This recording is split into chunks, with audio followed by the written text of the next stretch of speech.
all clean. Got a conference in a minute. Gonna get the lads started. Just doing labels for hats. So all them hats went last night. So I think I'll put the black and red ones on tonight because I've got a fresh batch of them as well. It's just far easier until the website's up and running to just do them in like single sort of styles each day. So I'll stick them on later. Just taking the labels down to Christine, ready to dispatch the hats. While I'm going past this, apparently that pipe is so when you're letting trailers down, it doesn't have to go back through the spool valve. It'll just dump it straight into the back of the gearbox, which is the tank on them tractors. Oh, also yesterday we managed to move that tractor that was obviously abandoned there in the way into that parking spec there, but it took a bit of time. The video yesterday ended up too long, so I cut it out, but I'll show you it now anyway. The Massey's been abandoned here for about 2 weeks. We're going to try and move it out of the way. Found this in the cab. Does anyone know where it's off? Must be off this, I presume. Don't know where it's from. On the button. You leave that in there. Ah.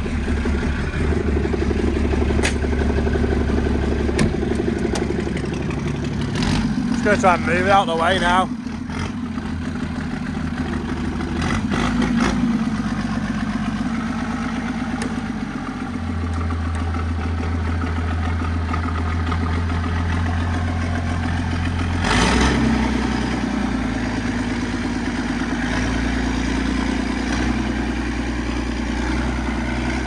Look good with dual wheels on that when it's done up.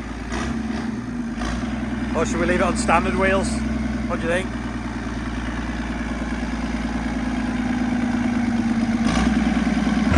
It's got like no steering whatsoever now.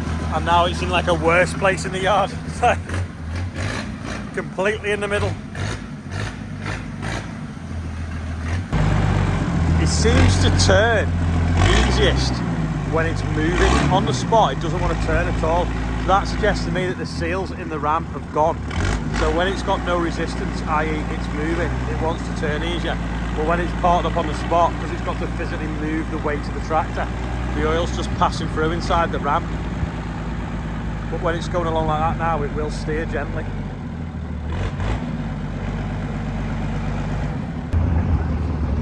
It's got it now in a straight line. So I'm going to move the Merlot out of the way and it can just drive straight backwards. Because we've got to go the length of the... Watch me head on this. We've got to go the length of the yard to get it in the straight line, so... Ooh, it's nice and warm in here. See if it's got diesel in it. Look at that, it's actually got a full tank of fuel.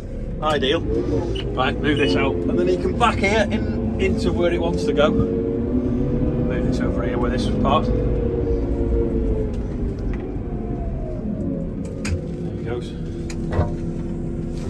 Wipers on. Finally got it to its resting place. So it's only going to live there until we've got more time to sort it out. But the only way we get it to steer was going really far backwards and forwards up the yard, getting a bit of speed up, then it'd slowly steer over. So it's either the ram or low on oil, I don't quite know. Back from my conference, I'm going to show you a few snippets of it now. Black Beauty is on the side of this trailer because they've been moving wood chip with it. Anyway, here's the clips from the conference. Detail in 2013, breaking the wheat yield plateau in the UK, and how we changed our farming system on the back of what I found out doing that study. So this is the farm. I'm the farm manager at Overbury, been there since 2003. A system of farming principles and practice that increase biodiversity, enriches the soil, improves watersheds and enhances ecosystem services, and also enables climate-friendly food production and moisture and not letting that moisture, that rainfall, erode and then run off. Renewable schemes on their farm for on-site consumption, things like roof-mounted solar.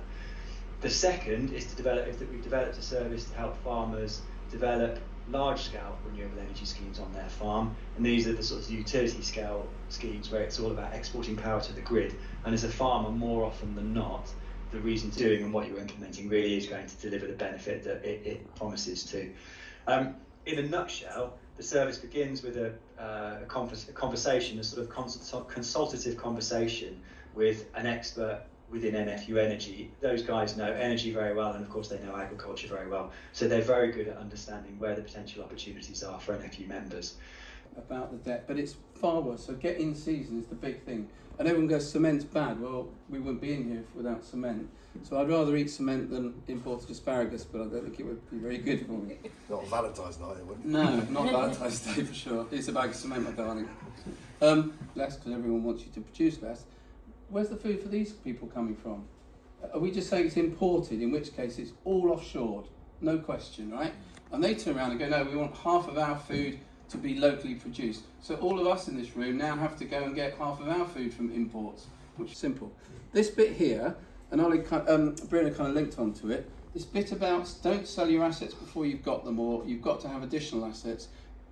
I've heard the conversation that said we regulate planning land very easily. If you want to build a house, you've got all sorts of nutrients and everything else to do. Farmland is not regulated in that way, and we used to have the Town and Countryside Planning Act. Well, maybe we need a Countryside Planning Act, as in how do we get you guys to change your land practices, not voluntarily, that will actually start turning this around, to stop you emitting and start your question. The main thing is tax, is what I've heard, but it's just this thing that you may need to do some of this stuff in 10 years. 4 tonnes of debt in, and you get nearly 30 tonnes of output. So as a system, growing crops, we're incredibly efficient of taking pollutant CO2 with sunlight through all the stuff to give you stored carbon, which is in the grain. And then you sell it as stored carbon to someone else and it comes back. And I'm really passionate that actually we don't get a lot of credit. It might not be financial credit, but as a system, I don't know anyone else that puts in 1 and gets out 6. Yeah, from an emissions control point of view, and we need to make more of that. It needs to be recognised somewhere within the system. And maybe eventually someone will say, society will come to our aid and say, I don't want to buy a loaf of bread unless I know it's come from a place that used the least amount of input for the most amount of output, and how we describe that is what we need to do.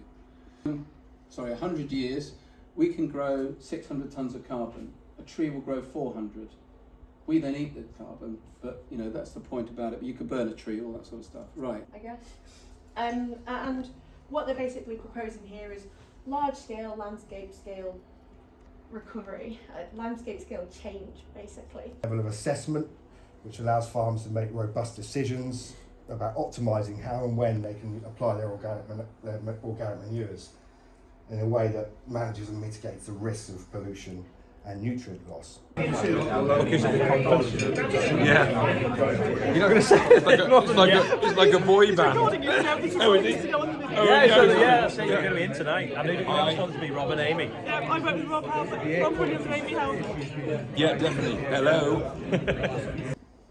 So when T1s went on at the end of April, beginning of May in wheat, we were looking at very low septorial pressure across much of the country. It then poured down for all of May, and then so we saw T2s go on, and the septorial pressure came in and really peaked sort of the middle of July. Recommended list trial site down in Shropshire. It's one of the trial sites where we have both an untreated and a treated trial, so you can look at in the same sort of pressure how each variety responded to disease, and you can see there's a real range there. I think Theodore being the smallest, up to some of these like Zaya and Inciter, we're seeing around a 6-ton yield response from a full fungicide programme. Sort of chart to what I showed earlier. So this is actually an average yield response to oilseed rape fungicides from the recommended list across 6 sites. Winning programme. I know a lot of people are still sort of sat on the fence about whether to include a multi-site. Is it paying for itself? Well, clearly it wasn't doing any harm in this if it was coming out in the top in terms of margin. 100% bacterial, and that's your rocks and your mosses starting to evolve soil. This over here in the woodland is 100% fungi. I want to be there about 1.1. I'm probably about 1.6 fungi to bacteria at the minute. My soils are improving. Microbes will come in, they'll feed off that. They'll come in, they'll be oxygenated. So if that plant wants some phosphorus or it wants some copper, the plant will tell the microbes to go out and get it for it. It'll come back, have a feed, go into the plant will extract it through oxidation, and the whole process continues again. We love George Monbiot, he's great, he's on the telly, he's on the radio. Even he's now picking on carbon offsetting. So even now, even that's not right. Well, it isn't right in my mind, but anyway, it's what it is. But even he's picking on that. You bloody miserable git. Can't we do anything right? But we've all seen this. This is Herefordshire. We love Herefordshire. It's absolutely fantastic. We live by the river. or you can look out and see the opportunities that are ahead of us. And we've got massive, massive opportunities. We are so, so lucky. I was talking to Jake earlier, there aren't that many people or businesses that can do anything about carbon sequestration. The biggest one is us. We're the only. When you go from here, think, who is that bold git that stood up at the end, they're miserable, loud, sod, I was half asleep, I was quite cosy.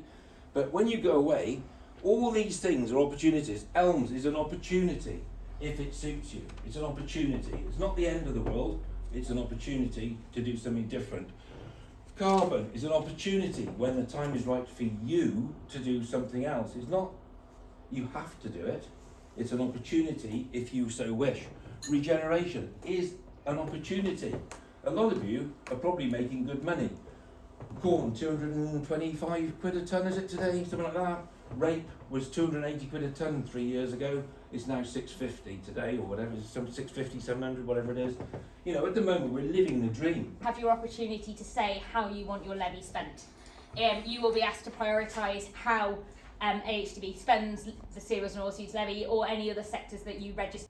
So that was a few snippets of some of the speakers today, all very thought-provoking, inspirational, especially Martin at the end. He's brilliant, and he's a bit like me, believes that the future is bright for agriculture as long as we look for the opportunities within the problems that come our way. Also, Michelle at the very end there, talking about the AHDB. I think it's very important that we keep the AHDB. There's going to be a vote soon. We've got to register to vote before the end of March, I think, or near the end of March. I think it's very important that we do have it. They take a few pence out of each tonne of grain that is sold, but some of the research and some of the sort of knowledge exchange, they call it, that they do, and teaching people about different things and how they can improve their farm and save money on their farm, I think it's well worth the money. So you should register to do that. I'll probably put a link in one of the videos coming up soon when I find it of how you do that. On the roundabout update, it's 4:30, nothing happening.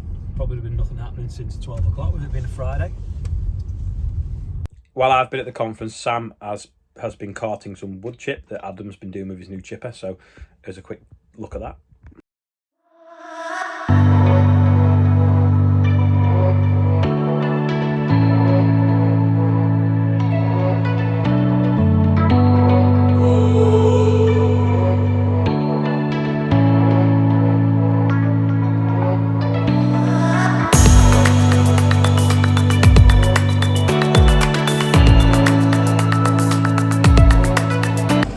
I know it looks good on the fast track because it's yellow and it matches, but it looks good on the 936 as well. It's huge, that trailer, compared to the Merlot, or is the Merlot small? That is probably about all for today. The birthday bumper will be the outro. There is 30 of these on eBay now.